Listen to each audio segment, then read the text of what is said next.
Have you got it? Childhood trauma. Congrats, that equals genius. Or let me put that in this way. Have you ever noticed that the genius are kinda of social awkward, neurotic, intense playfilism, or zooms out a lot? I'm not genius, but yesterday I wrote a poem at 3 a.m. to my mom about why she didn't text me back for a whole day. To combat that trauma, someone paints till they lost, play piano till they cry, or philosophize till they have left with only one friend. Yeah, that friend could count. Actually, he was already gone. But some say it's a gift. In Freud's world, this isn't just being emotional or something. It's called sublimation.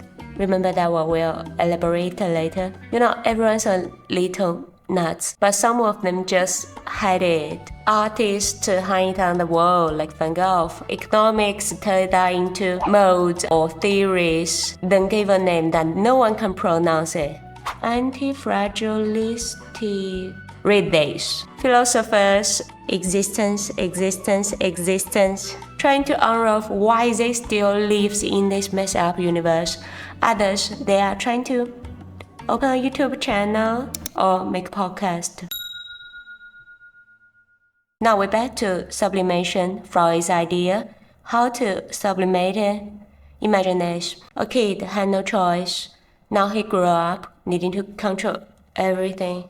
A kid will never sing, so now he writes lyrics to make this world cry. Not just talent, it's a fancy cry for help. It's saying, Mom, can you listen to me? Into, hey world, wanna hear my demo? I spent several minutes to bring this trauma up, but what actually it is. Here's your wizard quote of the day.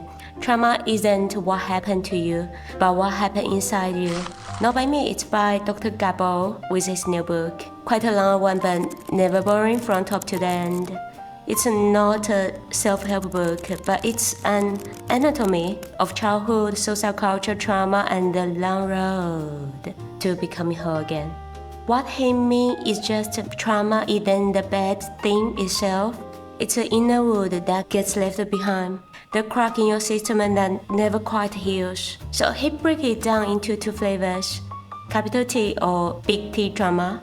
Abuse, war, disaster, the kind of stuff that scream like, hey everyone, I have issues. Another is small T trauma, emotional coldness, neglect, that vague feeling of growing up in a house full of people, but no one ever really saw you. Also, I find the kicker in this book, big T trauma barely shows up on the medical radar, and small T trauma doesn't even get a bleep. It's like the health system is playing a game of hide and seek with your plan and pretending not to see it. One thing I really feel while reading this book is Dr. Gabor and his son. Yes, they co-write this book actually. They aren't just doing science communication or helping trauma survivors. They are calling for something bigger. A trauma-conscious society. But let's be honest, it's hard, especially in psychology or neuroscience, where process is often painfully slow. For example, your prefrontal cortex, this part of a brain responsible for self-regulation, decision-making, and not texting your ex, especially late at night. It was first identified back in the 19th after a railroad worker survived a metal rod blasting through his skull and woke up with a completely different personality. That incident should have changed everything, but it didn't. For over a century, we had story, evidence, intuition, and still, till the 90s or this century, we had no real tools to study it properly. Because neuroscience or psychological moves like a turtle doing taxes. It takes decades just to prove your grandma couldn't tell you that trauma changed the brain. That means we are not just walking meat bags with organs. We are wired into our environment, society, and past. Why it is called biopsychosocial system? Trauma messes with those whole web. Stress and a buried feeling can jack up your immune system, inflame your body, and basically turn your health into a dumpster fire. So yeah, your childhood trauma could be where you have a migraines, IBS, or just an existential crisis. Which leads us to the paradigm shift. Trauma isn't something happened. It's something still happening inside your nervous system, in how you react, in how you love or run away or freeze up when someone raises their voice. It's a ghost living rent-free in your body. Hi Chris, it's Jooya again. So today I'm preparing for this topic. I don't know if this will be the star or not. Something really come back to me. It's about... I remember I was obsessed with the shorts. Not that short, it's short pants in 21, 22. Yeah, like summer shorts, autumn shorts, even winter shorts. I know it's normal for a younger girl, but for me, it's not because I have a pretty leg. Yeah, I do have the best leg in the world. You all do. I got vertigo. It just suddenly appears on my legs when I was 4 or 5. Some famous guys that like Michael Jackson or that supermodel, Winnie Hello. Yeah. What I got is not a tiny spot. It's the version the dog will stop and say, wow, that's new. You know, I don't actually know what other kids do on weekend, but my top point is eating the buffet with my mom near the hospital. The fried chicken, pizza, and some deep fried things. Oh my god, but the benefit is I got a ton of medical notes that can escape the school. As for now, I'm healed physically because I have 3 times of surgery, sort of skin graft. Yeah, even the first one has broke the record of a top-tier hospital. Now you might ask, am I healed? You know, I've studied psychology, biology, philosophy, literacy, so many sciencey things. But it fixed the brain upgrade, so debugged. For real? I don't know. Neither do. I don't know if my mom was healed. Yes, I think she also suffering quietly. Not just I text her at 3 a.m. with her beautiful poems. It's just who doesn't want to raise a kid with happy and healthy, both emotionally, spiritually, and physically. I think she has tried, like every mom tried. She just broken a little.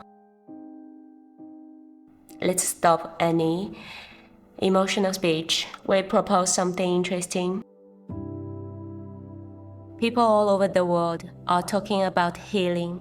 For sure, every healing journey has one thing in common. It's about waking up something inside you. In this book, ayahuasca, I think is something Espanol. It is a traditional plant brew that been used for centuries in South America. Yes, it's psychedelic, but some studies also suggest it may have an anti-anxiety and antidepressant effects. We have seen it on screen quite a lot, film, shows, or Netflix. I remember in the very first episode of The Goop Lab, the characters travels to Jamaica to try ayahuasca. There was crying, purging, rebirth, and the camera doesn't shy away from any of it. It's ritual, raw, and real. Ah well. Just let me make it clear. Psychedelics and magic pills, but when taken in the right context, they can unlock the door you didn't even know you locked. It's not about escaping, it's about remembering. Yet another reminder that healing isn't just about medicine. It requires both personal awakening and collective awareness. Also, this book advocates for non-traditional therapies like mediation, yoga, and psychotherapies as ways to help individuals reconnect with themselves. Healing, in the end, comes down to 4 human superpowers: authenticity, agency, healthy anger, and self-acceptance. Not one of them come in a bottle, but all of them arrive the moment you stop hiding from yourself. Up to now, childhood trauma not equal genius, but it's the prequel to a lot of genius. It creates people who are intense, complicated, maybe even insufferable, but always burn quietly inside. It's what makes someone write sound, make content, play piano, meditate it, or write a 700-page book on trauma just to whisper, "Please don't leave, don't vanish like they did." Sorry, I'm just mean.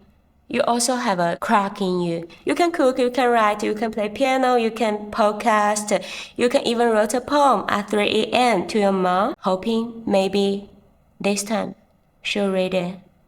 I'm Jooya in your playlist of kind of. Before signing off, check this. This is some jelly thing. This artist discovered something fascinating. The deeper the wood, the darker the color. So